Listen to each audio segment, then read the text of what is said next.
Здравейте на всички!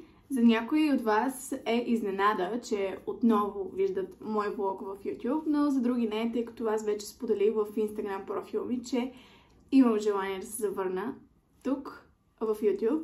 Причините са няколко, но една от тях е, че искам да споделя някои интересни неща с вас, да ви покажа малко повече от моето ежедневие, да си говорим на различни теми, не само мода, защото може би преди много се ограничавах в това да ви показвам тенденции, понеже се занимавах пряко с модни консултации, докато сега е малко по-различно. Но да, искам да ви покажа интересни неща от моето ежедневие, неща, които обичам да правя, които ме зареждат и могат да ви послужат за идеи как да зареждате по някаква форма женската си енергия, тъй като аз започнах да се информирам много повече на тази тема от последните няколко месеца. И ми е много интересно да експлорна тази част от себе си, така че нека влога да започне. Какво ще правим днес, понеже е събота и аз не съм закусала все още. Искам да отидем до мое любимо място. Ще ви покажа което. След което искам да разгледаме малко домашен декор в Zara Home, понеже аз обожавам този магазин и всеки път, когато вляза в него, си представям бъдещия ви мечтан дом и някакси се вдъхновявам, така че искам да ви покажа и някои кадри от там. Ще ви покажа и аутфита ми за деня в асансьора, тъй като това ще е най-подходящото място да ме видите в цял ръст. Днес ще се облека много топло, супер кози, защото навън е студено и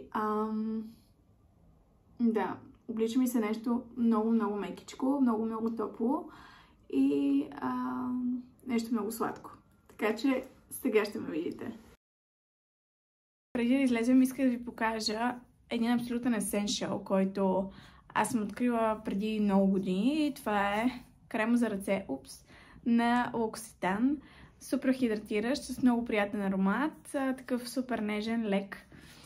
Така че да, а следващия ми есеншъл ще го видите в асансьора.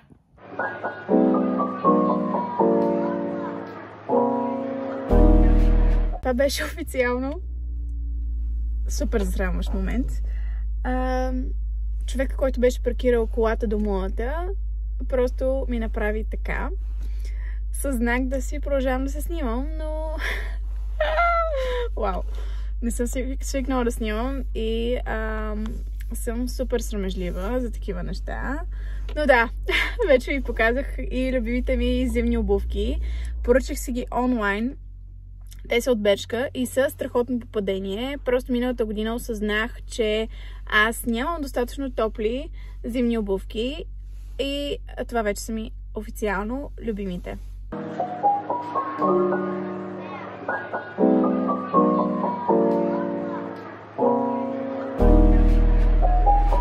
Друго важно нещо, което исках да споделя с вас, е всъщност колко е важно да знаем кои са нещата, които ни карат да се чувстваме добре и ни карат да се чувстваме щастливи. Аз ежедневно имам такава практика да се записвам много неща, мисли, желания, било то на тетрадка, било то на телефона.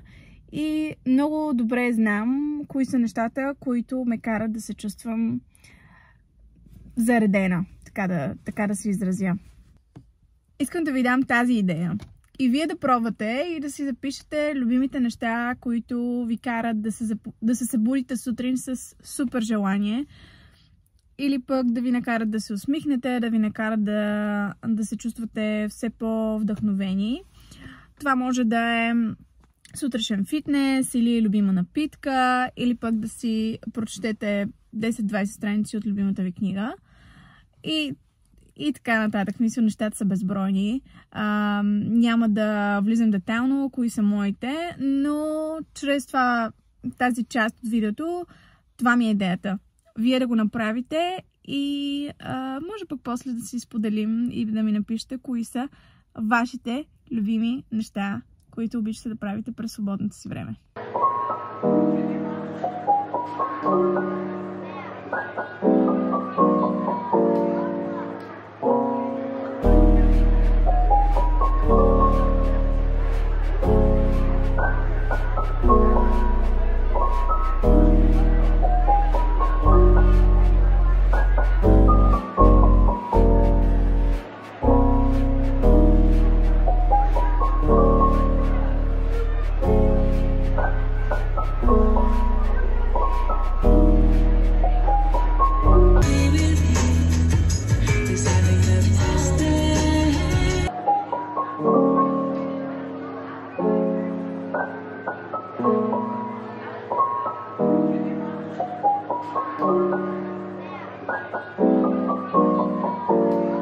Включвам се след 2 дни, тъй като уикенда ми премина малко по-спокойно от обичайното, нямах толкова работни ангажименти, но понеделник стартирам с пълна сила. Както видяхте, започнах с фитнес, тъй като трябва да вляза във форма, искам или не искам.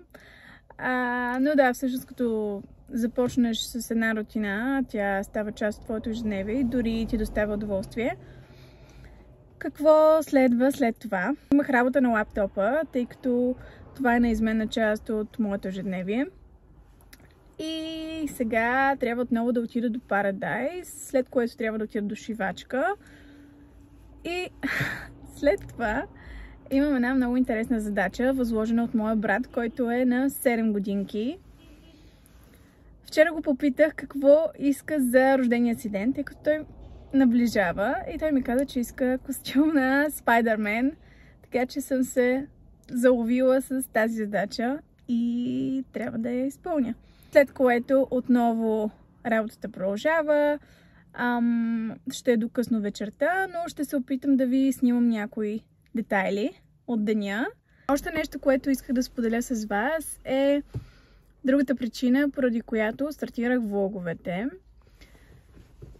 Аз апелирам към всички вас да не спирате да изразявате себе си, своите мисли, своите емоции, тъй като с времето и всъщност много наскоро осъзнах колко е важно да бъдеш себе си и да не прикриваш нищо в теб. Тоест, ако искаш да споделиш някоя твоя мисъл или нещо върху което си разсъждавал, нещо, което те прави щастлив, нещо, което те тормози, е хубаво да споделиш на най-близките ти хора, приятели, а в моя случай дори искам да споделя някои така по-лични неща и теми, които искам да обсъдя с вас.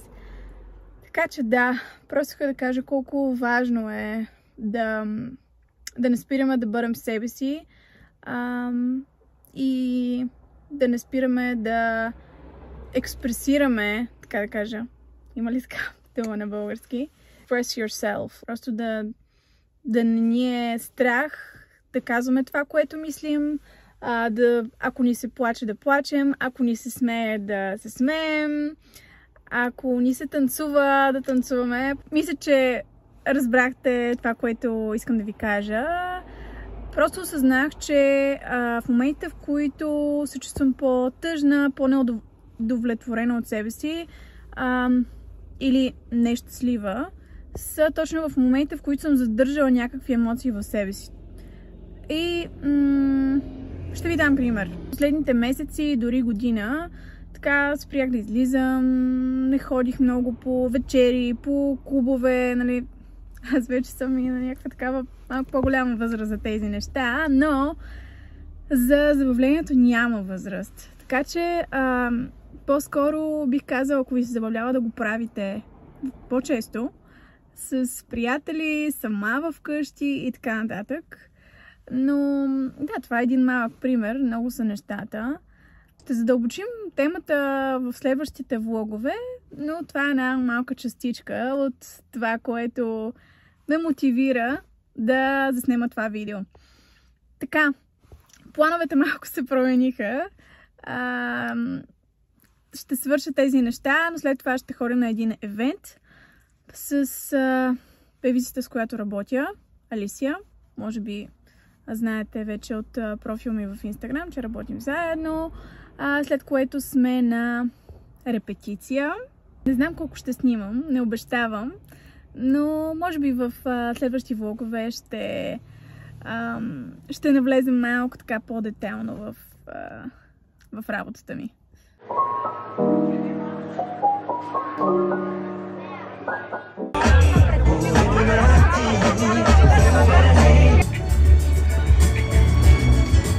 Едно специално съобщение, последно от мен.